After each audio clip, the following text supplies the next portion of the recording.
de Voix de pionnier. Voix de pionnier, donc pour celles et ceux qui seraient ici pour la première fois, Voix de pionnier, qu'est-ce que c'est? Donc c'est un visite apprenante dématérialisée, un rendez-vous mensuel en visio, tous les premiers vendredis du mois, comme le vendredi 13 mars par exemple, pas du tout.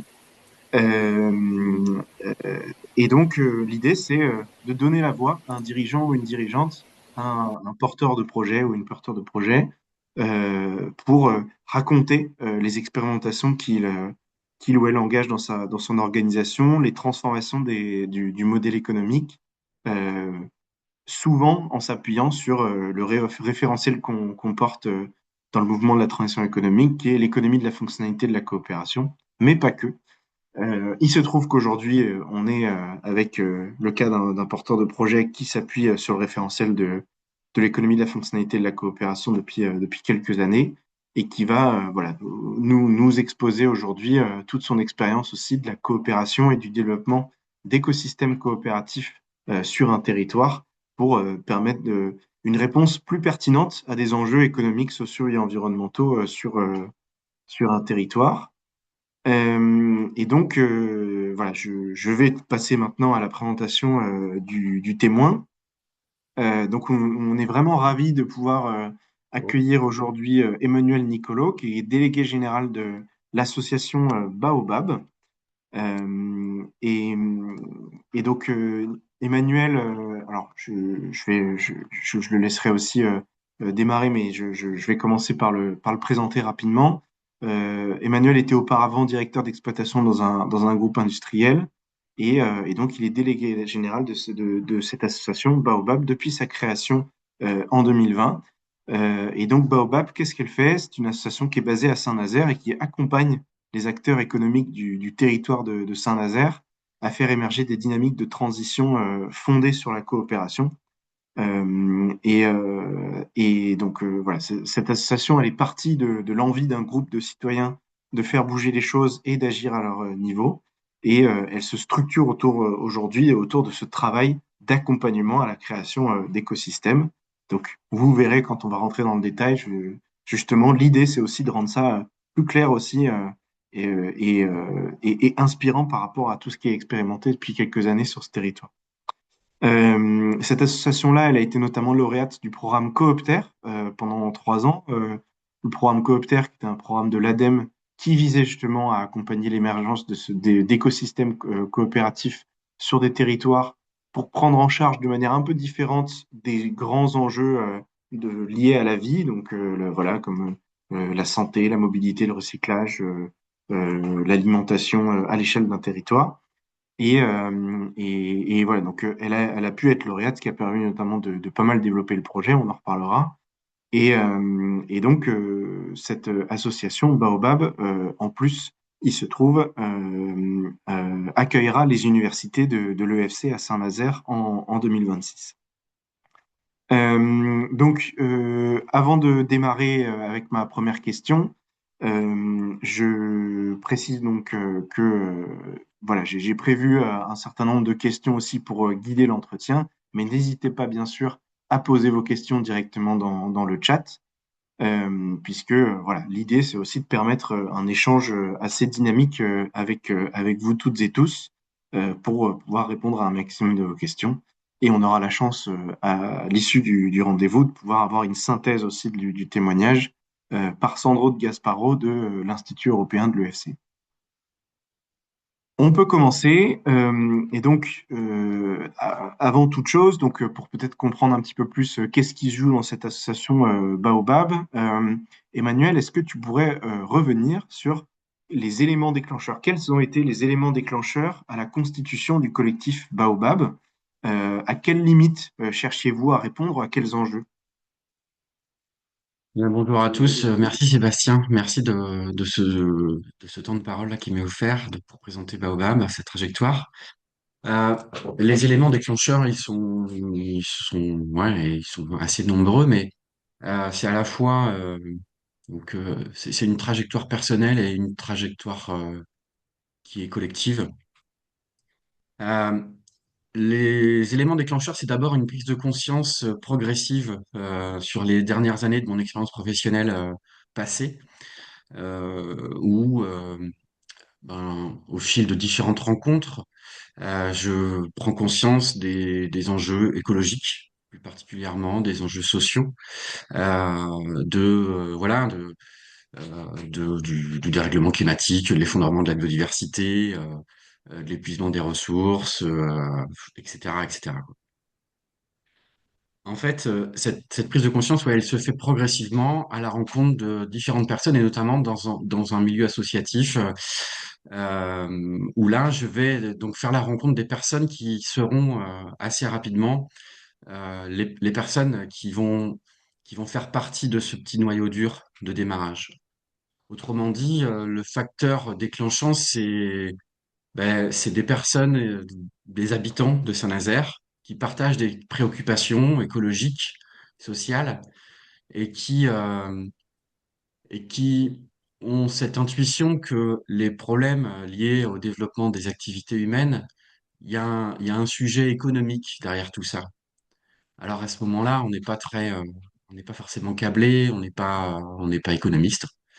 Alors, mais on tient cette intuition. Donc on est quelques-uns à se voir de façon assez informelle comme ça, à discuter. Là, on est en 2019, ouais.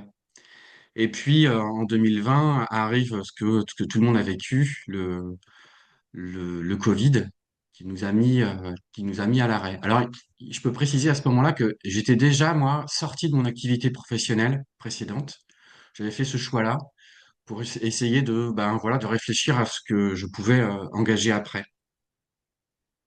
Euh, Cette période de Covid est venue enfoncer le clou quelque part de cette prise de conscience et, euh, et en fait m'a permis aussi d'approfondir certains sujets et notamment m'a permis de faire connaissance avec un ouvrage écrit par Sophie Swatton qui s'appelle Le revenu de transition écologique, mode d'emploi. Cet ouvrage parle de différentes choses, d'un revenu pour des porteurs de projets qui souhaitent engager une transition professionnelle, et parle également d'une structure territoriale qui cherche à promouvoir des transitions écologiques et sociales, qui s'appelle dans ce livre-là une coopérative de transition écologique. Et je trouve ça très inspirant. Et c'est ça qui va commencer à ranger un petit peu les choses dans mon esprit et puis dans l'esprit de ce petit collectif, de comprendre qu'il est possible en fait d'engager quelque chose qui s'adresse aux acteurs économiques, une structure à inventer, qu'on peut appeler coopérative de transition écologique, qu'on peut appeler autrement, peu importe, et qui cherche voilà, à s'adresser à ces acteurs économiques et à chercher des voies de développement un peu différentes. Alors à ce stade-là, c'est encore très flou dans nos têtes. C'est plutôt de l'ordre de l'intuition, quoi. Mais à l'issue de cette lecture, en fait, je prends contact avec la fondation Zoein, qui est la fondation qui a été créée par l'autrice de ce livre, Sophie Swatton. Et en fait, c'est là que les choses vont s'engager pour ne plus s'arrêter, en fait, et pour se poursuivre jusqu'à aujourd'hui. Une relation d'ailleurs qui se poursuit avec cette fondation et cette association Zoein France. Voilà ouais, pour le facteur déclenchant. Ce Ok. facteur déclenchant, ouais, pardon. Ouais. Non, non, je t'en prie. Ouais. Bah, non, c'est simplement, je voulais aussi répondre à la partie des limites en fait auxquelles on se frotte. Au fond, cette préoccupation écologique et sociale, on peut la voir de façon globale. Enfin, je parlais du dérèglement climatique, l'épuisement des ressources, l'effondrement de la biodiversité. C'est pas forcément les choses dont on est témoin immédiatement dans notre quotidien. Et pour autant, en fait, c'est quand même quelque chose qui est monté quand même en conscience parce qu'on en a vu des prémices et on voit que sur le territoire de Saint-Nazaire, c'est un territoire qui est très dynamique économiquement, en termes d'emploi. Il y a des activités industrielles avec des grands comptes comme Airbus, comme les chantiers de l'Atlantique, comme Total, et comme d'autres activités comme ça qui sont assez propres à une activité portuaire, enfin liée en tout cas à la proximité avec, euh, avec les activités portuaires, l'estuaire de la Loire.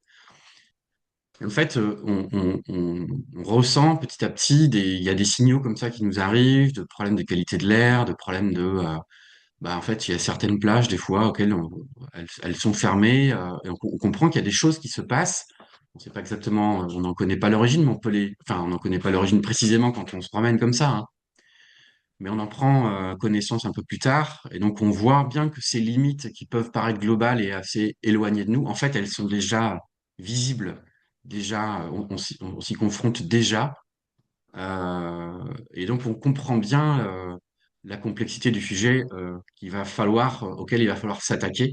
C'est-à-dire à la fois, ouais, le développement économique, c'est intéressant, ça permet à des personnes de travailler, mais à la fois, ça produit des effets, quoi, qu'on voit dès aujourd'hui et qu'on devine aussi pour les générations futures. Voilà.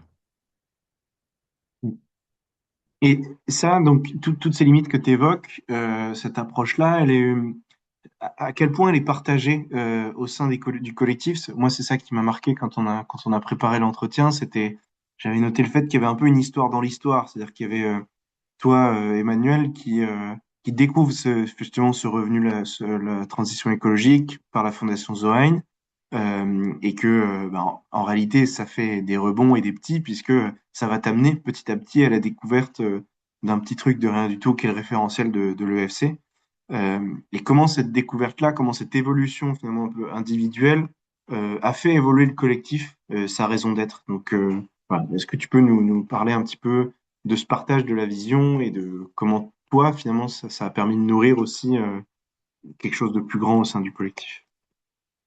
Alors, c'est vrai que à partir de cette prise de contact avec l'association Zorin, très vite, je suis mis en relation avec un projet qui s'appelle Terra dans le Lot-et-Garonne, un projet magnifique. Je vous invite à aller voir ce qu'ils font, c'est particulièrement inspirant. Et là, je rencontre Frédéric Bosquet, qui est l'un des fondateurs de ce projet, qui est déjà en marche depuis de nombreuses années. Et, euh, et je lui explique cette intention autour de l'angle économique, l'envie d'agir localement, l'angle citoyen également, l'envie de s'adresser quand même plus particulièrement aux entreprises locales. Et c'est lui qui me parle pour la première fois de ce référentiel de l'économie de la fonctionnalité et de la coopération. Et très honnêtement, j'en avais jamais entendu parler. On est donc en juillet 2020 à ce moment-là. Et donc, il me dit d'aller me former, en fait, à ce référentiel. Il m'en dit pas tant de choses finalement, mais suffisamment en tout cas pour susciter ma curiosité. Donc, je comprends il va falloir que j'engage quelque chose. En parallèle de ça, je fais la rencontre d'une personne qui va devenir coprésidente de l'association Baobab, qui elle vient de s'installer à Saint-Nazaire et qui avait déjà eu connaissance de ce référentiel de l'économie de la fonctionnalité et de la coopération dans sa précédente expérience professionnelle. Et en fait, cette rencontre nous amène à nous former, elle et moi, chez Atemis. Donc on part faire la formation de cycle de 8-10 jours, là. Et en parallèle de cette formation, en fait, on commence à lancer Baobab, quoi. Alors c'est vrai que c'est une expérience assez étrange, mais passionnante. Enfin, le référentiel, les premiers jours de la formation, moi, je les trouve particulièrement enthousiasmants. Ça fait du bien. Il y a des mots qui sont posés sur des choses, sur des ressentis. Il y a des éléments de compréhension en fait qui viennent se juxtaposer. Et ça, vraiment, c'est très important pour commencer à comprendre, à penser notre manière d'agir. Mais le problème, c'est que cette formation, donc on l'a suivie à Paris, pas mal aussi en visio, étant donné le contexte Covid aussi. Et de retour à Saint-Nazaire, en fait, partager ce qu'on comprend de ce référentiel, de ce qu'il nous faut questionner ou remettre en cause, c'est pas la moitié d'un sujet, quoi. C'est-à-dire que comprendre les limites, les impasses du modèle économique dominant, comprendre ce que ça veut dire, que cette logique de volume, et comprendre à quel point, en fait, elle est très ancrée dans nos têtes et un peu partout, hein, à tous les endroits, c'est une chose. Le partager avec ses collègues, c'est un sujet qui est pas évident parce que euh, on a des personnes, voilà, dans ce collectif, on est tous très resserrés autour de ces préoccupations écologiques et sociales, mais par contre, on a du mal à partager, enfin moi en tout cas, j'ai du mal à partager ce que je comprends du référentiel EFC, de manière à ce que ça vienne renforcer le collectif. Ça crée des discussions. L'EFC, ça peut entrer en tension avec un point de vue RSE, en fait. Ça peut venir bousculer les représentations de personnes qui sont très préoccupées par ces questions, mais qui se saisissent de ces questions par un angle RSE. Et l'EFC ne prend pas les choses de cette manière-là. Donc voilà, je sais plus si c'est exactement ça l'histoire dans l'histoire, mais voilà, c'est c'est un sujet qui va engager beaucoup de discussions entre nous, parfois des incompréhensions entre nous, et parfois de la confusion aussi. Donc ça prend du temps euh, d'installer d'installer les choses entre nous. Expliquer la différence entre RSE et EFC. Bah, sans vouloir trop scinder les choses. Il y a, on va dire, en commun, il y a une préoccupation de vouloir agir auprès des acteurs économiques pour promouvoir d'autres manières de se développer. Il y a ça en commun.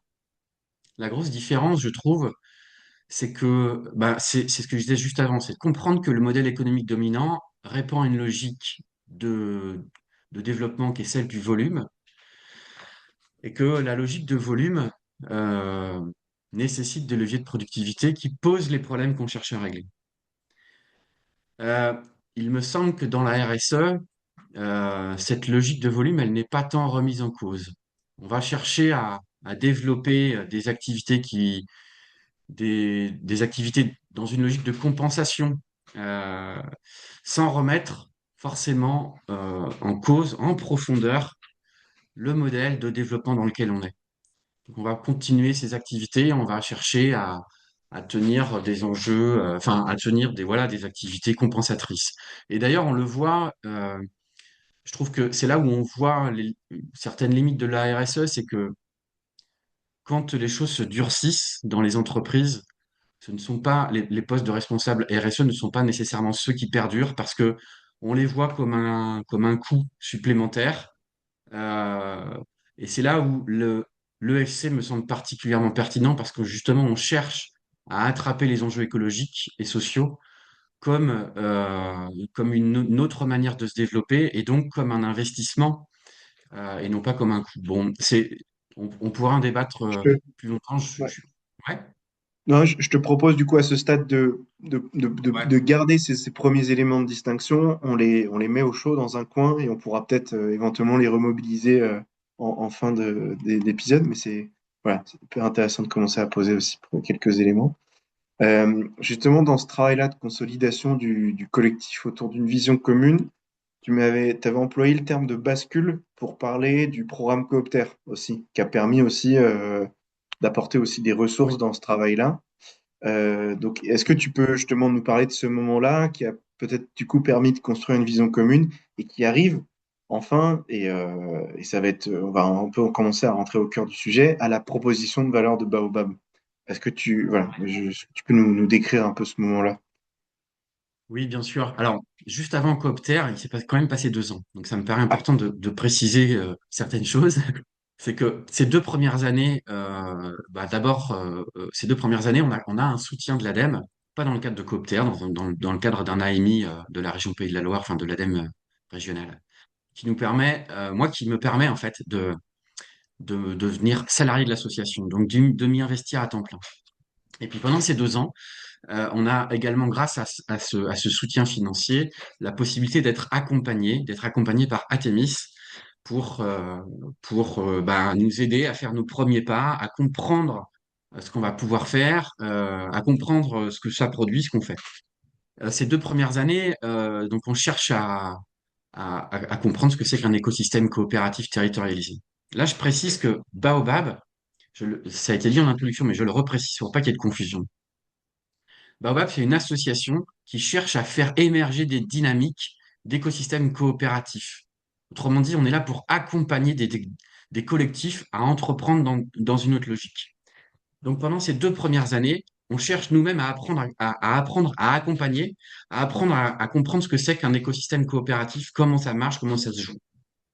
Et il n'y a pas d'évidence là-dedans. Donc là aussi, pendant ces 2 premières années, on comprend, on avance, bien sûr, on développe un premier écosystème coopératif qui finira par s'arrêter pour des raisons pour lesquelles on pourrait revenir si on le souhaite, bien sûr. Mais en tout cas, on fait nos premières armes, quoi. Euh, et puis, effectivement, arrive le programme Coopter, où là, donc, le programme Coopter, c'est un programme d'action recherche qui nous permet de prolonger le soutien financier, et qui nous permet d'aller encore plus loin. Ce programme Coopter, il est vraiment dédié au développement des écosystèmes coopératifs territorialisés. Donc, on entre aussi dans une communauté qui se frotte aux mêmes problèmes que nous, et ça, c'est particulièrement enrichissant. Euh, et ce que nous permet ce programme Coopter, c'est-à-dire qu'on va utiliser ce programme et ce soutien pour délivrer la formation EFC à Saint-Nazaire. Et ça, c'est extrêmement précieux. Ça a été un moment clé dans le développement de notre action. Un moment clé qui, en plus, vient s'ajouter à un changement. On a changé de lieu. On était installé dans un lieu qu'on pourrait pas qualifié de tiers-lieu, mais un lieu multiple comme ça, qui s'appelle le Jardin. On a démarré, on a émergé au sein de ce lieu. Et puis, 2 ans plus tard, on s'installe au sein de la maison de l'entreprise. La maison de l'entreprise, c'est le lieu des acteurs économiques. On y trouve les chambres consulaires, la CCI, la CMA, et tout un tas de structures qui accompagnent à la création, au développement, à l'accompagnement des entreprises, quoi, et des entrepreneurs. Donc, en fait, on se retrouve à cet endroit-là, au cœur de là où on a envie d'agir. Et en plus de ça, Atemis nous permet donc de délivrer cette formation OFC à tout un tas d'acteurs. Notre public, il est très large. On cherche à parler aux chefs d'entreprise, aux dirigeants, bien sûr, mais on cherche à parler aussi aux élus, on cherche à parler aux agents des collectivités, aux citoyens, aux têtes de réseau, enfin, voilà, à un public le plus large possible. Et en fait, c'est ce qui se produit, c'est-à-dire que cette formation, elle intéresse voilà, différents profils et qui s'inscrivent à la formation et qui viennent discuter avec nous, travailler avec nous. Et ça crée une proximité avec tout un tas d'acteurs, un socle commun. On commence à comprendre ensemble pourquoi on a envie d'agir différemment et qu'est-ce que ça veut dire différemment au travers du référentiel EFC, quoi. Qu'est-ce que c'est que ces limites et ces impasses du modèle dominant? Qu'est-ce que c'est qu'un modèle économique? On s'accorde sur tout un tas de choses et ça va grandement faciliter le travail de Baobab dans le travail dans son quotidien, clairement. Voilà. Euh, Qu'est-ce que je peux Ok. ajouter? Ouais. Ouais, bah, peut-être que du coup, tu peux repréciser aussi sur cette question de la proposition de valeur. Donc, tu as bien clarifié cette intention-là. Justement, dans vos premières intuitions, ça devait passer par quoi, ça? Parce que on peut penser aussi que, d'une certaine manière, les collectifs ont pas forcément besoin d'aide ou ont pas, enfin, ont tous des spécificités très différentes. Qu'est-ce que ça veut dire aussi un collectif en cours de constitution? Qu'est-ce qu'on tient? Qui est-ce qu'on cherche à accompagner? C'est quoi les premières intuitions qui sont posées? Ou peut-être que ça se fait aussi un peu au fil de l'eau? Comment ça se fait, ça se construit ça, au démarrage? Euh, bah, encore une, alors, je vais redire, en fait, ça nécessite de s'accorder sur les différentes choses que j'ai précisées. Et par exemple aussi sur un terme qui a l'air un peu banal, mais qui ne l'est pas du tout, c'est le terme de la coopération. Donc on part avec une visée qui ne s'appelle pas encore une proposition de valeur, mais qui cherche donc à proposer à tout un chacun d'expérimenter le développement en écosystème coopératif. Donc ça nécessite de s'accorder sur ce que c'est que cette coopération, parce que la difficulté, c'est que tout le monde pense savoir ce que c'est que cette coopération. Enfin, du moins, il peut y en avoir plusieurs définitions. C'est pas un problème, mais il se trouve que l'EFC en propose une qui est très précise et qui vraiment est un point d'appui. Donc, on va préciser notre manière d'agir et puis on va chercher à rencontrer des personnes qui comprennent que bah, il y a peut-être des problématiques qu'ils peuvent partager pour pour les, euh, pour à la fois pour venir expérimenter avec nous. Enfin voilà, on rencontre des dirigeants qui sont curieux, qui ont envie de participer, d'autres plus éloignés, mais en tout cas, ça, ce temps-là nous permet de nous mettre en marche et puis petit à petit de structurer notre proposition de valeur. Ah, Euh, ok. ouais. Cette... Ben, Oui, vas-y, excuse-moi. non, je me dis effectivement comment ça se traduit concrètement. Est-ce que tu pourrais illustrer par un exemple? En fait, je pense que Ouais, et je sens que ça peut aussi commencer à répondre à la question d'Élodie dans le chat sur les ouais, motivations aussi à penser différemment. Mais oui. Eh ben, ouais, je vais partager un, un petit récit qu'on a là.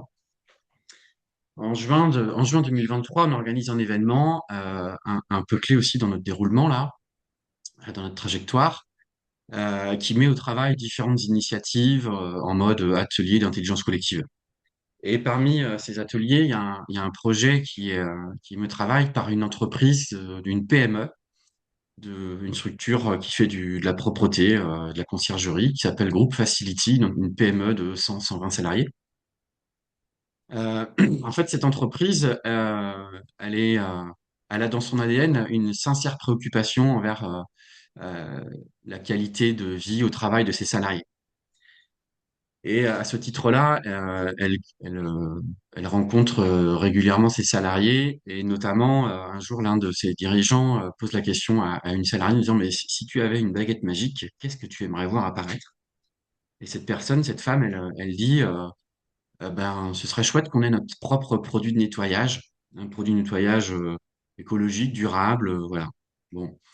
Alors effectivement, ouais, c'est quelque chose qui parle à Vincent et Laurent, les deux dirigeants de cette entreprise.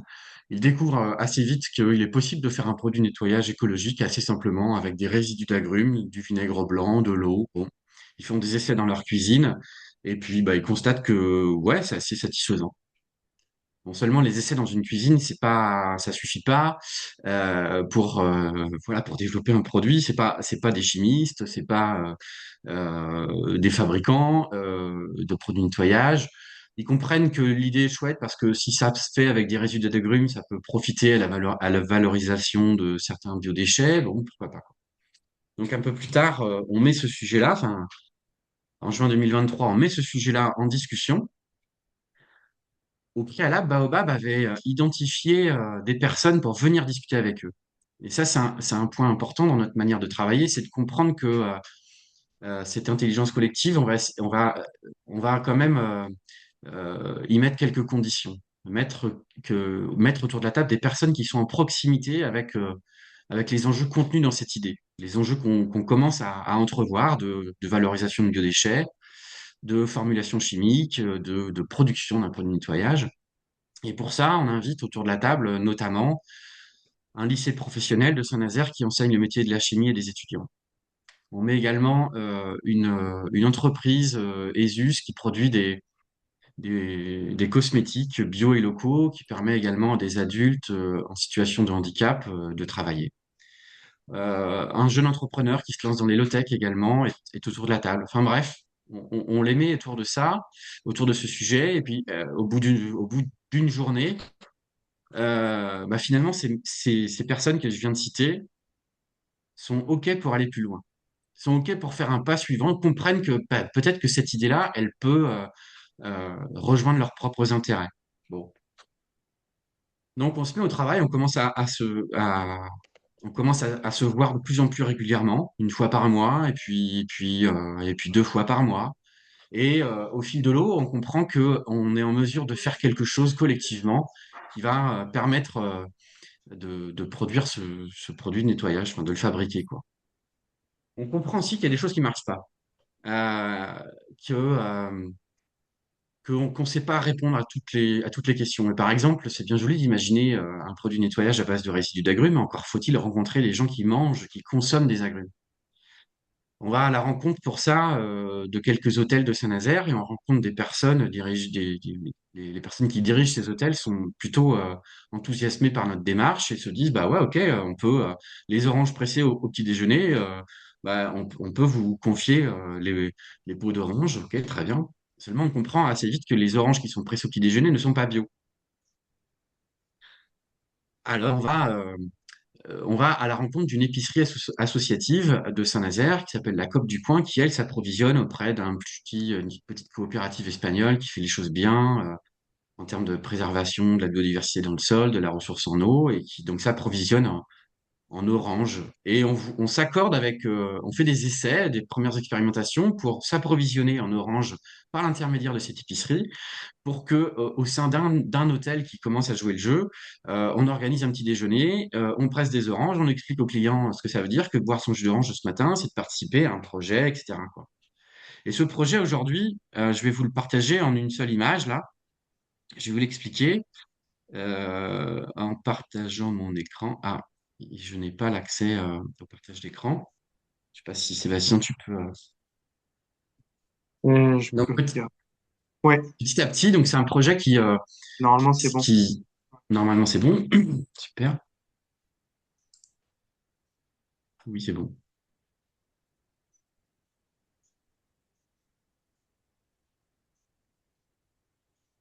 Euh, j'ai un bandeau qui me gêne.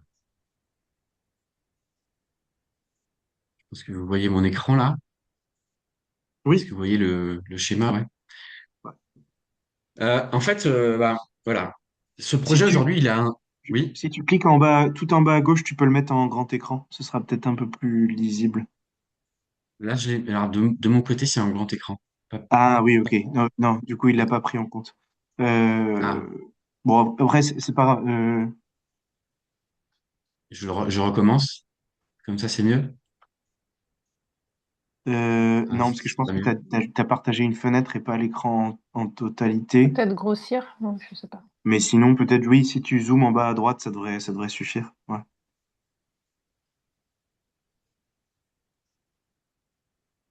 Non, voilà, c'est bien. mince. Je vais y arriver. Hop. Et c'est pas Super. grave. C'est ça. Euh, je mets ça dans un coin. Donc, cet écosystème, il s'appelle l'Orange. Et il démarre en haut à gauche avec bah, la petite coopérative espagnole là, qui approvisionne en orange l'épicerie associative, la COP du coin. Cette épicerie, elle va permettre à Groupe Facility, l'entreprise de nettoyage, de stocker des oranges. L'idée, c'est que, au titre de ses missions de nettoyage, cette entreprise aille déposer des oranges bah, chez les bénéficiaires contributeurs du dispositif qui le souhaitent, c'est-à-dire bah, des hôtels, des cantines scolaires, des entreprises qui, bah, pour leur salle de pause, souhaitent mettre à disposition de leurs salariés des oranges et pourquoi pas un vélo smoothie pour presser les oranges. Au retour de leur mission de nettoyage, ben, l'idée c'est qu'elles récupèrent les pots d'orange. Alors ces pots d'orange, là j'en suis au point 4 là. En parallèle, donc le jeune entrepreneur qui développe des solutions low-tech a développé une installation pour produire le produit de nettoyage par fût de 200 litres, une installation low-tech par macération. Et l'idée, ben, c'est d'installer, alors là, jusqu'ici, jusqu'à il y a encore peu, l'installation était prévue d'être installée dans l'entreprise à but d'emploi de Saint-Nazaire, mais qui malheureusement a quelques soucis. Mais on discute, pourquoi pas, avec un ESAT ou une structure pour que l'installation de production du produit de nettoyage trouve une place, voilà, dans une structure locale. Et le produit de nettoyage, j'en arrive au point 7. Le, les travaux du lycée professionnel ont laissé la place ensuite à l'IUT de Saint-Nazaire. Et des élèves de l'IUT de Saint-Nazaire ont développé une formulation qui nous permet donc d'obtenir ce produit de nettoyage. Donc une formulation très simple. Et puis, ces élèves, en fait, ils ont constaté quelque chose, c'est que les peaux d'orange macérées, le déchet qu'on obtient en fin de macération, il est possible de le distiller et donc de produire une huile essentielle. Et il se trouve que les élèves de l'IUT réalisent des travaux pratiques de distillation à plein de moments au cours de l'année. Mais les travaux aujourd'hui enfin, l'huile essentielle produite par leurs travaux, elle est jetée. Ben, l'idée là, c'est que ce qu'on commence à faire, c'est qu'on commence à discuter avec l'IUT de Saint-Nazaire d'un investissement en commun pour que les élèves puissent bénéficier d'une installation, parce que a priori, il y a aussi des sujets de moyens techniques au sein de cette IUT. Donc, investir ensemble dans une installation, ça fait sens pour eux. Et puis, bah, l'idée, c'est que la production d'huile essentielle faite par les travaux pratiques, faite par les élèves, bah, rejoigne la formulation du produit nettoyage, qui fait que ce produit nettoyage multi-usage devient ensuite antimicrobien. Donc, bah, c'est super, on est ravis de pouvoir compléter la formulation, d'enrichir la formulation. Alors, à ce stade-là de l'histoire, on comprend que c'est une logique d'économie circulaire quelque part. Au cœur de cette dynamique, il y a bien sûr Baobab, et juste derrière Baobab, il y a Athémis qui nous accompagne à comprendre comment on peut donc développer, accompagner, qu'est-ce qui se joue dans ces histoires de coopération, qu'est-ce qui se joue dans la manière de concevoir le modèle financier, le modèle de revenu. Enfin, il y a tout un tas de sujets hein, à chaque pas que l'on fait. Là, ça fait donc un peu plus de 2 ans qu'on développe ce projet et qui prend forme maintenant, qui prend une tournure de lancement, clairement, là, très officiellement, le 31 mars à Saint-Nazaire à la Maison d'entreprise. Je vous invite à venir nombreux à 18h30. Bref, donc on lance notre projet. Je reviens à ce que je disais, c'est-à-dire que Baobab est là comme garant de la coopération, euh, euh, garant de la coopération, garant aussi de l'intégration des enjeux de chacun, de la compréhension des limites, etc. Et ce qui fait que ben, on avance petit à petit, pas à pas, des acteurs partent, des acteurs reviennent. Ce sont pas tout à fait les mêmes qu'au tout départ. Donc notre rôle, c'est de tenir ça, ces différents enjeux de coopération. Donc, ce dispositif qu'on a appelé l'Orange, il se développe dans une logique d'économie circulaire. Mais au fond, la valeur qu'on cherche à produire et le modèle de revenu, il ne s'agit pas de vendre des kilos d'orange pour se développer. Il ne s'agit pas non plus de vendre des litres de produits de nettoyage. Ce qu'on cherche, c'est à mettre en avant une valeur qui est décrite sur la gauche du schéma. En fait, ce qu'on comprend, c'est que le sens de ce qu'on fait, c'est une opportunité de valoriser des biodéchets. Alors, dans une logique d'économie circulaire, c'est une opportunité de renforcer l'insertion et l'inclusion et l'insertion de personnes éloignées de l'emploi, à l'origine avec cette entreprise à but d'emploi qui est intégrée dans l'écosystème. C'est une manière de maintenir l'engagement de salariés dans les structures qui sont embarquées, mais notamment dans cette structure du nettoyage. On sait que le métier du nettoyage, c'est pas un métier qui est toujours très valorisé. Là, en fait, ce que raconte ce projet, c'est que l'idée d'une salariée de cette entreprise est en train de devenir un projet de territoire. C'est une manière aussi de créer du lien avec des établissements d'enseignement, c'est-à-dire que, mais du lien entre des structures qui ne se connaissent pas. En fait, on voit bien qu'on n'est pas dans une logique de filière, on n'est pas sur un sujet en particulier de mobilité, d'alimentation. Non, en fait, on part des problématiques, des enjeux de chacun et on conçoit autour de ça.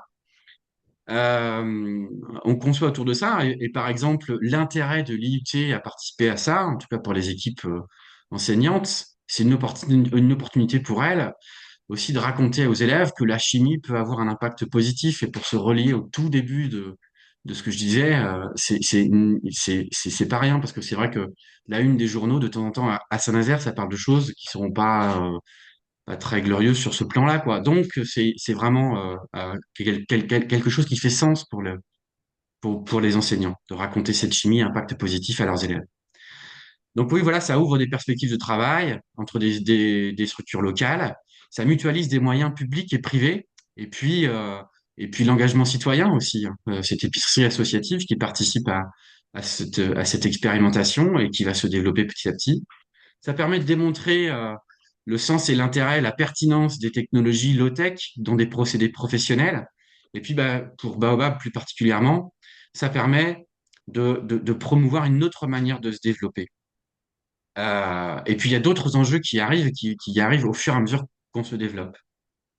Ce qui est important de préciser là, à ce moment-là, c'est que le modèle de revenu, ce qu'on va proposer à partir du 31 décembre, du 31 mars, pardon, à 18h30 à la maison d'entreprise, c'est d'inviter tout un chacun à adhérer à ce dispositif.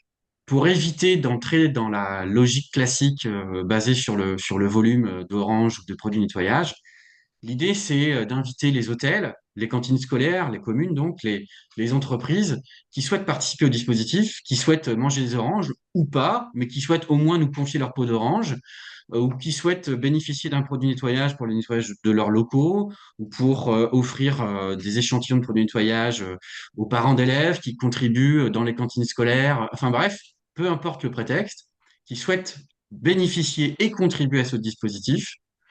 Eh bien, l'idée, c'est de leur proposer d'adhérer, de discuter de la valeur que ça produit pour eux, peut-être en termes d'image, en termes de sens pédagogique auprès des élèves dans les cantines scolaires, etc.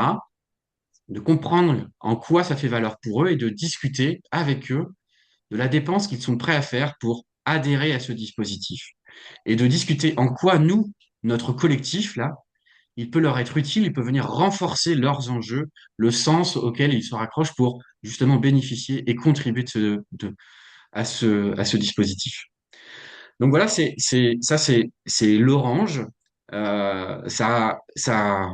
Ça met au travail des acteurs publics et privés qui ne se connaissaient pas et des citoyens qui ont intérêt à se développer, non pas dans une logique de client-fournisseur, on voit bien qu'on n'est pas du tout dans un rapport de force entre nous, pas du tout. On a plutôt intérêt à se soucier de la conjoncture de chacun, de ce qui se passe chez l'un et chez l'autre, pour s'assurer que tout le monde soit là le lendemain et qu'on puisse prolonger le développement de cette aventure, bien sûr, le défi dans lequel on entre aujourd'hui, c'est d'asseoir une rentabilité qui permette au dispositif et à chacun des acteurs bah, de pérenniser et de développer des activités et des emplois, tout en tenant des enjeux écologiques et sociaux. Bon, voilà pour l'orange. Ça permet de rendre concret donc le métier de Baobab. Cette visée qu'on se donne, c'est voilà, de promouvoir le développement d'écosystèmes coopératifs. J'espère que j'ai pas été trop long. Non, non, c'était parfait et je pense que ça arrivait aussi à point nommé pour illustrer tout ce travail-là. Peut-être qu'à ce stade, on peut prendre quelques questions, parce que je crois que ça commence à fuser là, depuis la fin du témoignage. Ce que je vous propose, c'est même si ça vous va, de les poser directement, de prendre le micro.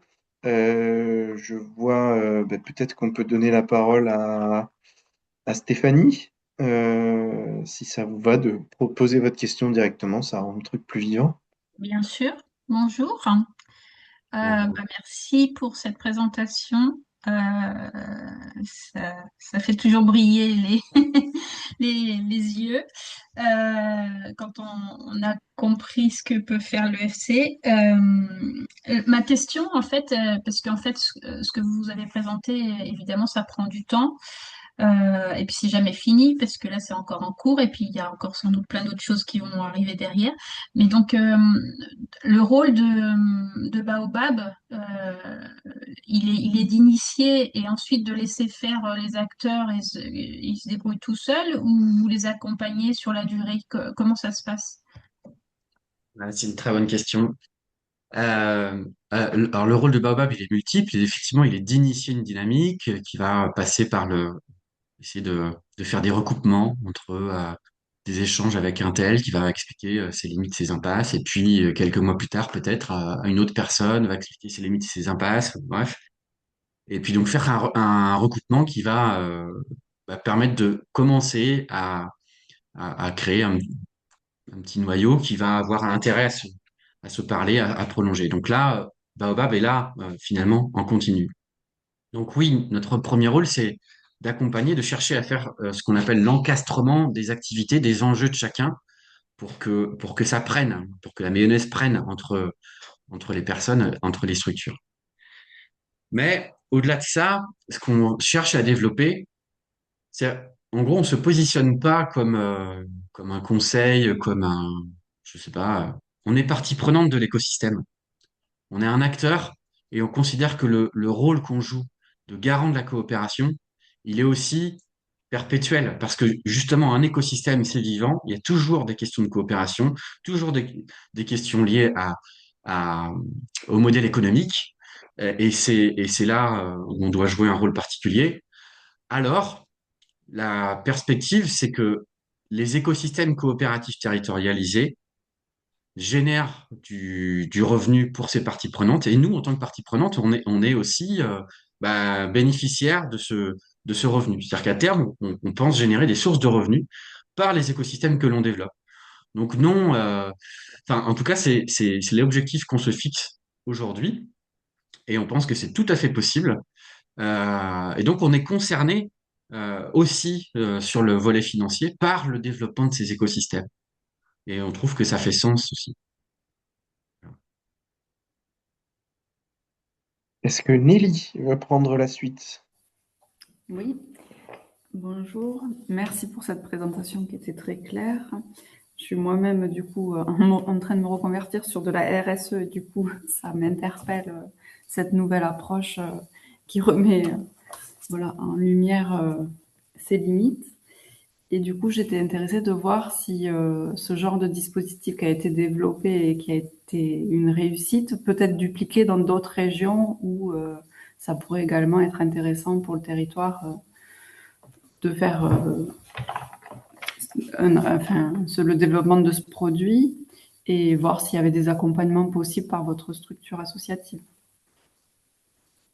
Alors, la première question, ce type de dynamique a lieu à différents endroits. C'est le sens du programme d'action recherche Coopter. Euh, donc, dupliquer exactement l'orange tel que je viens de le décrire, je crois pas que ça ait de sens, mais chercher à reproduire cette logique de développement, là, oui, je pense que oui, et parce que euh, ça se conçoit, si on avait fait ça sur un autre territoire, ça aurait sans doute pas la même figure, quoi. Euh, Parce que ça prend en compte les acteurs, là où ils en sont, enfin, tout un tas de paramètres qui sont propres à ce bassin de Saint-Nazaire et aux acteurs, quoi. Pour répondre à la deuxième question, est-ce que Baobab peut accompagner ce genre de choses-là? En fait, c'est pas dans notre visée aujourd'hui. Même si, en fait, on nous pose de plus en plus la question, alors ça nous interroge, mais notre intention initiale, on est des habitants de Saint-Nazaire et des alentours. On a cette préoccupation de vouloir agir là où on habite. Et c'est tout. En veillant en plus à nous développer, en créant pas des effets de concurrence, en veillant à justement à regarder ce qui se fait autour de nous à Saint-Nazaire pour essayer de comprendre de quelle manière on peut être complémentaire euh, voilà, dans cette logique-là. Donc on a une visée locale, même si on vient de nous chercher, c'est assez récent ça, mais bon, on y réfléchit, mais je crois plutôt qu'on va plutôt orienter en fait les personnes qui sont intéressées par ce qu'on fait vers d'autres personnes ailleurs sur d'autres territoires qui sont en mesure de faire ce même travail. D'accord, merci. J'avais Euh, une question éventuellement, Sébastien. oui, si tu veux, je vais juste laisser Brigitte en poser une d'abord. Peut-être une des deux. Ouais. Oui, une des deux. Merci beaucoup. Merci, Manuel. C'est vrai que j'avais déjà entendu ce récit, mais il a pris encore plus de saveur aujourd'hui. C'est effectivement très inspirant. Non, tu avais parlé de Zoën, CTE, RTE, le revenu de Sophie, la démarche de Sophie Swatton. Donc, je voulais voir comment ça s'articulait en fait dans la démarche de CT. et voilà, l'encastrement aussi de ces concepts. Ouais, très bien. Alors, c'est vrai qu'on est parti avec cette intention dès le départ de revenu de transition écologique, de coopérative de transition écologique. C'est ce qui nous a mis en marche. Mais c'est pas un chapitre qui est simple. En tout cas, faut se rappeler que on émerge sur un territoire où on est connu de personne, quoi. Et ce revenu de transition écologique, c'est un sujet assez complexe, assez ambitieux. Alors, il nous a semblé plus opportun de commencer à développer des dynamiques, de faire un peu nos preuves, et puis ça a fait sens. Ça a fait sens parce qu'aujourd'hui, c'est le moment où on engage le revenu de transition écologique. Et quand je dis que ça fait sens, c'est parce que la manière dont on se saisit aujourd'hui de ce concept, avec The Hein et avec Atemis et avec l'Institut européen de l'UFC, tout le monde est là.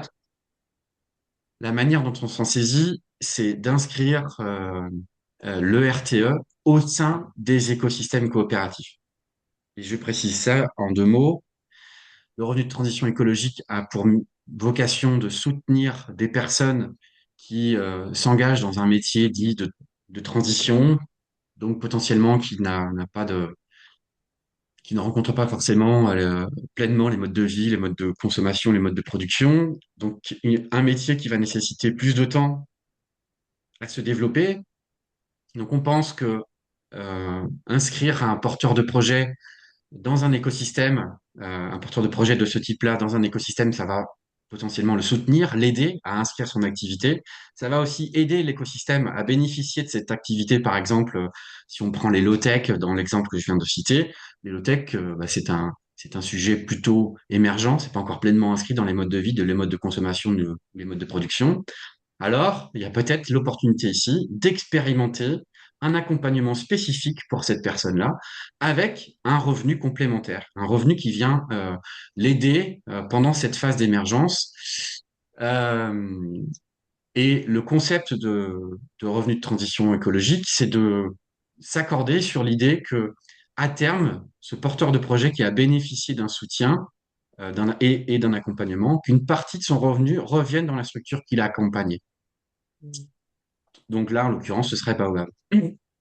Et donc, on engage un nouveau chapitre pour Baobab aujourd'hui autour de l'encastrement entre écosystème coopératif territorialisé et revenus de transition écologique. Dans cette logique-là, je ne vais pas en dire plus parce que ça va être plus long, mais voilà où on en est. On a bien toujours notre visée autour du revenu de transition écologique et elle s'est juste précisée. Ok. Merci beaucoup. Alors moi, ça va venir vraiment compléter un peu cette question. Euh, du coup, est-ce que vous pouvez nous repréciser? Alors d'abord, bravo, et c'est très intéressant. Ce sera intéressant peut-être aussi qu'on vous réentende dans quelques mois, quand vous aurez réussi à caler un peu ce système de valeurs avec toutes les parties prenantes. Du coup, qu'est-ce qui a permis économiquement que le projet se fasse? Donc il y a le financement cooptère, mais du coup, dans quelle mesure il a permis de couvrir le fonctionnement de Baobab? Est-ce que vous avez du coup des échéances qui sont un peu critiques? Enfin, voilà, comment est-ce que économiquement tout ça peut arriver à émerger? Parce qu'il me semble que c'est un point essentiel quand même. Ouais, c'est une très bonne question aussi, la question financière. En fait, alors on se rend compte que faire émerger un écosystème coopératif, c'est-à-dire sa phase de conception, puis on expérimente des bouts, et puis voilà, ce qu'on a fait jusqu'ici, ça prend du temps. Et effectivement, comment est-ce qu'on tient sur la durée? Alors, Baobab, enfin, en étant financé euh, par l'ADEME, mais aussi depuis peu par la Fondation de France, et puis par la région Pays de la Loire aussi, etc. Ça nous permet, nous, de nous investir dans cet accompagnement. Et puis les autres acteurs investissent du temps, pas que du temps. Il y a quelques dépenses qui sont nécessaires pour faire tout ça. Chacun, à la hauteur de ce qu'il peut faire, investit, en tout cas. Mais euh, à ce stade-là, c'est pas satisfaisant pour Baobab. C'est-à-dire qu'on voit bien que s'il n'y a pas de financeur pour prendre en charge le temps d'investissement de Baobab, c'est compliqué. Donc c'est là où on développe. Alors, on va s'appuyer sur des dispositifs, enfin, pas nous directement, mais on va inviter les parties prenantes des écosystèmes à s'appuyer sur des dispositifs de financement pour que ça les aide justement à faire cet investissement primitif pour faire émerger l'écosystème. Ça les aide à également financer Baobab dans cet accompagnement, pour tenir cet accompagnement. Ça, c'est le premier temps. Mais le deuxième temps, et c'est le chapitre sur lequel on travaille actuellement, c'est de développer une ingénierie financière en circuit fermé dans la logique que j'ai décrite juste avant. C'est-à-dire, bah, en fait, l'association Zoein a créé une association agréée pour le mécénat d'entreprise qui nous permet de remplir un pot commun à l'échelle nationale. Ce pot commun, il est adressé pour financer l'accompagnement et le financement de porteurs de projets, mais aussi pour financer en partie euh, la coopération territoriale. Et nous, la coopération territoriale à Saint-Nazaire, c'est les écosystèmes coopératifs. Donc ça nous permet parce qu'on en parle au futur, hein, là, de bénéficier justement d'une assise pour assurer au moins en partie l'émergence, l'accompagnement nécessaire à l'émergence des projets et des revenus de transition écologique et des porteurs de projets. Et on fait le pari qu'à un certain stade, ça va produire du résultat. Ce résultat va pouvoir revenir sur Baobab pour créer de l'autofinancement. Et puis, notre souhait, c'est de reboucler avec l'association agréée pour le mécénat, c'est-à-dire qu'une partie du résultat de Baobab va Oui. revenir vers cette association pour qu'il y ait bien en circuit fermé, en forme d'infini, que tous ces acteurs-là soient concernés, pour qu'il y ait aussi une logique de solidarité à l'échelle des différents territoires en France, parce qu'on comprend que la transition, ça ne se joue pas qu'à Saint-Nazaire, il faut la tenir à plein d'endroits. Nous, on a un bassin de vie assez dynamique. On fait le pari qu'on va pouvoir potentiellement trouver des mécènes, mais il y a des territoires ruraux où c'est pas forcément aussi simple. Donc, ça nous paraît essentiel d'être solidaire aussi avec le système vers lequel on tend. Ouais, c'est un peu complexe là. Je vais assez Ok, vite, mais bon. merci. Merci Emmanuel. Je vais poser une dernière question avant de laisser la parole à Sandro. Je m'étais noté une question, ouais, enfin, voilà, enfin, je trouvais ça intéressant de revenir aussi sur, finalement, une fois qu'on a décrit toute cette expérimentation, qu'est-ce que ça raconte aussi de votre activité, de votre métier, du métier que vous êtes en train de créer, des ressources que ça nécessite. Et j'ai envie du coup de l'amplifier en disant qu'est-ce que ça raconte aussi de spécifique à ce qu'on appelle la coopération, un terme qu'on entend beaucoup partout. Et j'animais, moi, justement, pas plus tard qu'hier, un atelier aussi autour de la question de la coopération, d'essayer de le distinguer, de la collaboration, etc.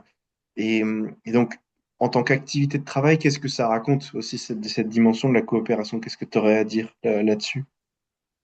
Alors, j'ai commencé à en parler un petit peu Oui, lorsque je disais qu'il y a dans notre métier la nécessité de faire des recoupements au fil des rencontres. C'est-à-dire que il faut rester dans une posture d'attention à ce qui se passe autour de nous, et ce qui va nous permettre d'identifier les enjeux des uns et des autres. Et donc, il y a un premier travail qui consiste à être mailleur, on va appeler ça comme ça, mailleur sur le territoire, pour identifier les enjeux, à faire des recoupements, évaluer un peu les potentialités de tout ça, identifier les signaux faibles en fait que tout ça raconte. Et puis, une fois qu'on commence à comprendre ce qui se joue chez les uns et chez les autres, il va falloir enfin, tenir l'activité, la fonction qu'on a appelée d'intégrateur. C'est-à-dire qu'on va commencer à encastrer les choses entre elles à partir des enjeux, des besoins qu'on comprend de chacun, des limites qu'on comprend, on va chercher à encastrer. Par exemple, sur l'exemple sur lequel je me suis appuyé, j'ai parlé du lycée professionnel qui a engagé les premières formulations. Et puis un jour, on les a plus revus. On les a plus revus. Ils avaient produit des projets pédagogiques pour leurs élèves. Et puis j'ai pas compris. Enfin, j'ai mis du temps en tout cas à comprendre qu'en fait, il n'y avait pas encastrement.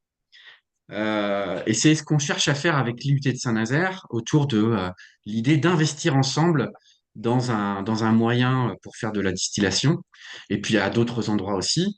Mais ce que je veux dire par là, c'est qu'on est en train finalement de comprendre que, au titre de cette distillation, on a un destin commun. Et donc là, c'est l'encastrement qui est nécessaire, qui est nécessaire pour nous assurer bah, comment dire, d'un développement dans la durée, quoi, d'un développement dans la durée de nos activités. Et alors ensuite, une fois que les choses commencent à se préciser, où on voit que les choses s'encastrent, alors je déroule ça comme si c'était dans un ordre logique, mais dans la réalité, ça se joue pas comme ça. Mais bon, on peut le raconter de cette manière-là. Là, arrive la question d'être garant de la coopération. C'est-à-dire que petit à petit, le fait qu'on encastre les enjeux de chacun, finalement, on se construit une visée partagée. Et une visée qui peut être une visée politique, au fond, quoi. Comprendre que, en fait, ce qu'on cherche à venir, c'est pas écrit, ça nous décale. Et d'ailleurs, on fait pas de business plan parce que ça sert à rien, on n'a pas de planning parce que ça correspond pas à ce qu'on fait, on comprend ce qu'on fait au fur et à mesure qu'on le fait. Donc, ouais, voilà. Et donc, nous, notre métier là, à ce moment-là, c'est justement de nous assurer que chacun comprend bien cette visée, ce qu'on cherche à tenir ensemble, ce que ça raconte, in fine, quelle valeur, justement, à terme, on pense que ça va produire, se rappeler ça très régulièrement, en veillant à ce que les questions, de coordination, les questions techniques ne viennent pas recouvrir des questions plus systémiques et de coopération, justement. Mm. Et ça, c'est un point important parce qu'on peut très vite se faire absorber par des questions, mais au fait, c'est quoi le produit de nettoyage? Quel ingrédient on met? Oui, c'est important, mais il nous faut tenir autre chose. Et c'est là où on a un rôle particulier qui est d'alterner des temps d'échange collectifs avec des temps d'échange individuels, justement pour s'assurer de ce que ça produit chez les uns et chez les autres. Ce qui est pas toujours simple à faire, hein, mais voilà, ça se fait. Et puis, pour finir, pour répondre à ta question, il y a deux choses. C'est d'être là pour révéler la valeur que l'on produit, la raconter. Parce que ce qu'on fait, c'est assez immatériel. Ça produit des choses plutôt immatérielles. C'est pas encore le nombre d'oranges qui nous importe ou le nombre de litres de produits. C'est bien autre chose que j'ai raconté tout à l'heure. Et puis, c'est enfin d'être là pour constituer la ressource. Alors, j'entends par là que il y a un autre projet, par exemple, un autre écosystème qui embarque une structure d'accueil de jour de personnes à la rue. On développe un projet que j'ai pas le temps de raconter là, mais qui nécessite que nous, les porteurs, enfin nous, les parties prenantes, on fasse troupe et on mette en œuvre bah, nos compétences d'amateurs, notamment en musique. C'est-à-dire que qu'est-ce que ça vient faire là? Ben, en fait, la directrice de l'accueil de jour des personnes à la rue, aujourd'hui, elle travaille sa flûte traversière parce qu'on en a besoin pour produire une offre bien particulière qui va faire source de revenus pour elle, source de revenus complémentaires pour qu'elle, à terme, elle y ait, elle bénéficie de, de denrées fraîches, locales, bio pour les personnes qui sont à la rue pour son restaurant, en fait, parce qu'elle a des problèmes de quantité et de qualité de matière. On développe un truc qui va lui permettre d'avoir des revenus qui vont lui permettre de s'approvisionner auprès de producteurs bio et locaux. Bon, voilà, en fait, on- le fait qu'elle sache jouer de la flûte traversière, ça fait ressource, en fait. Et ça, on l'avait pas Ah vu oui, venir, en fait. Voilà. ça je peux bien croire. Ouais. Mm. Et ça la décale Euh, dans son travail et ça met de la joie aussi dans ce qu'on fait. Les choses sont pas évidentes, sont pas simples, mais par contre, se revoir régulièrement travailler sur nos sujets, franchement, ça met de la joie, quoi. merci Emmanuel, je vais laisser la parole à Sandro qui va pouvoir partager aussi son écran pour passer à la synthèse. T'es avec nous, Sandro? Je crois que je t'ai vu.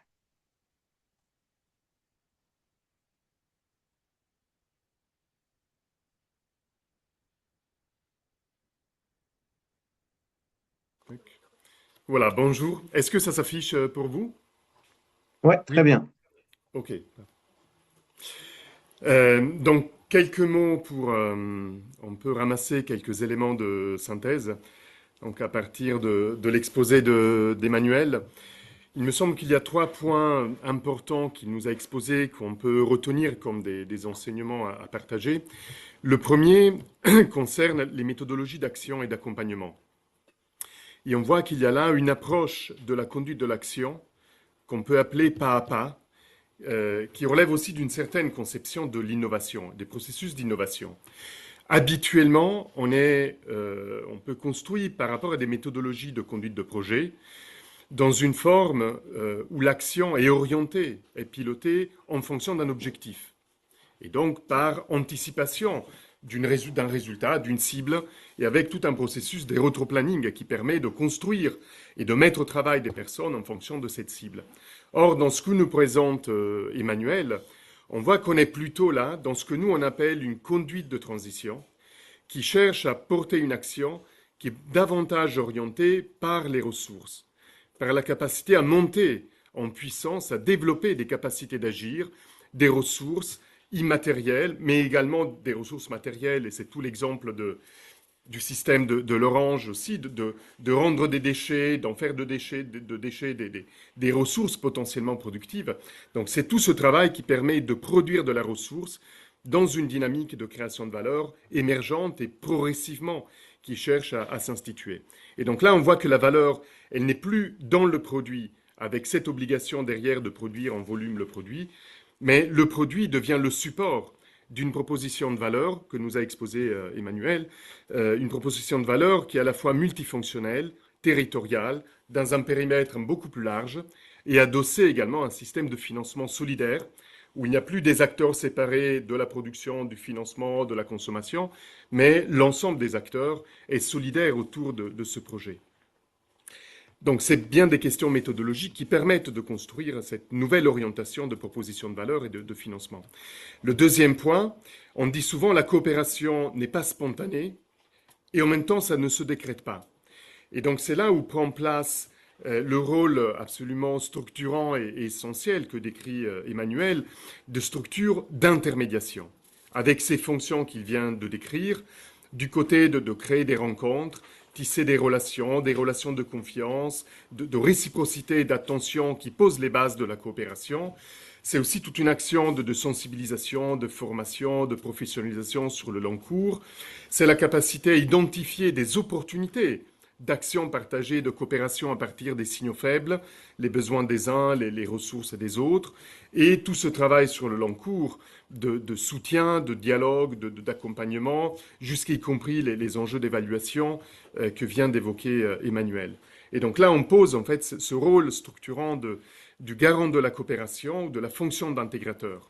Et ça, c'est important parce que c'est une manière aussi de poser que ce que parfois on peut vite des activités d'animation, finalement considérées comme des fonctions support ou à faible valeur ajoutée.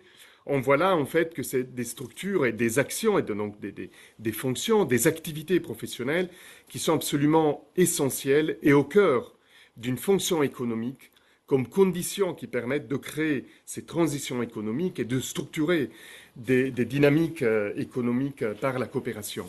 Et donc c'est le cas de Baobab, c'est le cas aussi de la fonction que peuvent assumer des clubs territoriaux FC ou d'autres structures. Donc on voit bien qu'à travers cette fonction d'animation-intermédiation, il y a un rôle essentiel dans la dynamique économique de nouveaux projets de développement. Dernier point, et je m'arrête là, on voit que c'est une dynamique économique nouvelle, innovante, et qui articule différents plans, différentes échelles d'action, de compétences et de gouvernance. Et donc, à travers l'exposé d'Emmanuel, on voit en fait qu'il y a différents acteurs et des échelles à des niveaux différents. Il y a une échelle locale, avec des effets de proximité, de coopération par proximité, on fait cette mise en relation entre des besoins, des opportunités, des ressources, ce qui permet aussi progressivement de structurer des écosystèmes coopératifs territoriaux à l'échelle locale. Cette échelle locale a besoin d'être soutenue par une échelle plus territoriale, plus collective. Et c'est là le rôle de l'intermédiation, par de l'accompagnement, du maillage. On voit aussi avec le système du RTE qui permet aussi une circulation monétaire et des formes nouvelles de financement.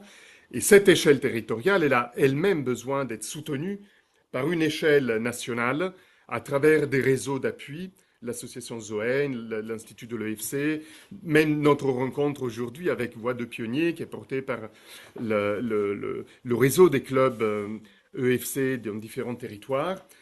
Dans le rapport également à des référentiels d'action, et donc le rapport avec la recherche que porte Zoen, que porte l'EFC avec Atemis, avec d'autres structures de recherche, avec la nécessité aussi de monter en légitimité institutionnelle, en visibilité, en plaidoyer, et avec ce système aussi encore en construction de circulation monétaire à travers le RTE qui permet de mettre en lien différentes expérimentations du RTE. Et donc c'est ça qui constitue ce que nous appelons une communauté de pensée et d'action. Et c'est on peut à l'échelle, dans l'articulation entre ces différentes échelles, qu'on peut progressivement construire des nouvelles dynamiques économiques de développement. Voilà, quelques points de synthèse. Et merci Manu pour ta présentation. Avec plaisir, merci à toi, Sandro. Merci Sandro, merci beaucoup Emmanuel, c'était vraiment passionnant. Je vous propose donc de conclure très rapidement en vous expliquant déjà que évidemment le replay d'Emmanuel sera en dispose sur YouTube en vidéo et sur Arte Radio en podcast dès la fin de semaine prochaine normalement. Et que nous, on se retrouve évidemment pour le prochain rendez-vous de 2026 qui aura lieu le vendredi 3 avril et on accueillera la société Ubeda Médicale basée dans les Landes qui est en trajectoire depuis quelques années et qui vous racontera son expérience.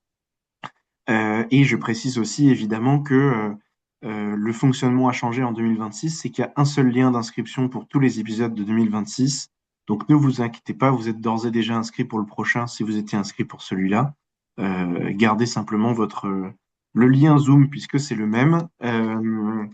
Voilà, et je vous partage également, puisque on a parlé de communauté de pensée, d'action et d'écosystème, je vous partage les actus des clubs EFC territoriaux dans différentes régions. Un atelier découverte de l'EFC à Blois en Centre-Val de Loire le 19 mars, une soirée sur l'EFC en Île-de-France le 25 mars à Paris. Il faut vraiment pas manquer ça si vous êtes dans le coin. Et aussi le CIRID qui relance en Auvergne-Rhône-Alpes un programme d'accompagnement fin mars et un afterwork qu'on organisera en Nouvelle-Aquitaine au Pays Basque en avril. C'est terminé pour nous. Je vais désormais arrêter le partage et je vous propose de rallumer vos caméras. Sébastien, Oui, Ouais. ouais, je voulais juste me permettre d'ajouter un truc important. Si vous voulez connaître la suite de l'histoire, au mois de novembre, les 23, 24 et 25 novembre 2026, on accueille les universités de l'EFC à Saint-Nazaire. Les 23, 24 et 25 novembre 2026. Et donc voilà, là on vous racontera la suite, bien sûr. Merci beaucoup, évidemment. Sébastien. Merci beaucoup à Voix de Pionnier, parce que je sais que c'est beaucoup de travail, tout ça. Merci à tous. Donc, Un grand Juste, merci. je peux me permettre un mot. Vas-y, Sandro. C'est justement qu'en s'appuyant, les prochaines universités, ça sera à Baobab, avec cette volonté aussi de mettre en visibilité l'expérience et les avancées de Baobab, et notamment dans le lien entre le FC et le RTE. Et donc cette année, les universités seront co-organisées en partenariat avec l'association Zoein, qui permettra aussi de faire la rencontre avec les autres terrains d'expérimentation du revenu de transition écologique, et donc tisser davantage ces liens entre ces deux communautés. Donc rendez-vous au mois de novembre à Saint-Nazaire. Tout à fait. Et je vous propose de rallumer vos caméras pour se souhaiter la belle journée et un très bon week-end à tout le monde. Merci. beaucoup, Emmanuel. Merci beaucoup. Très belle journée. Bonne journée. Merci Très beaucoup. belle journée. Merci Sébastien. Au Merci revoir. Sandro. À bientôt. Au revoir. Au revoir. Merci, au Au revoir. revoir à tout le monde.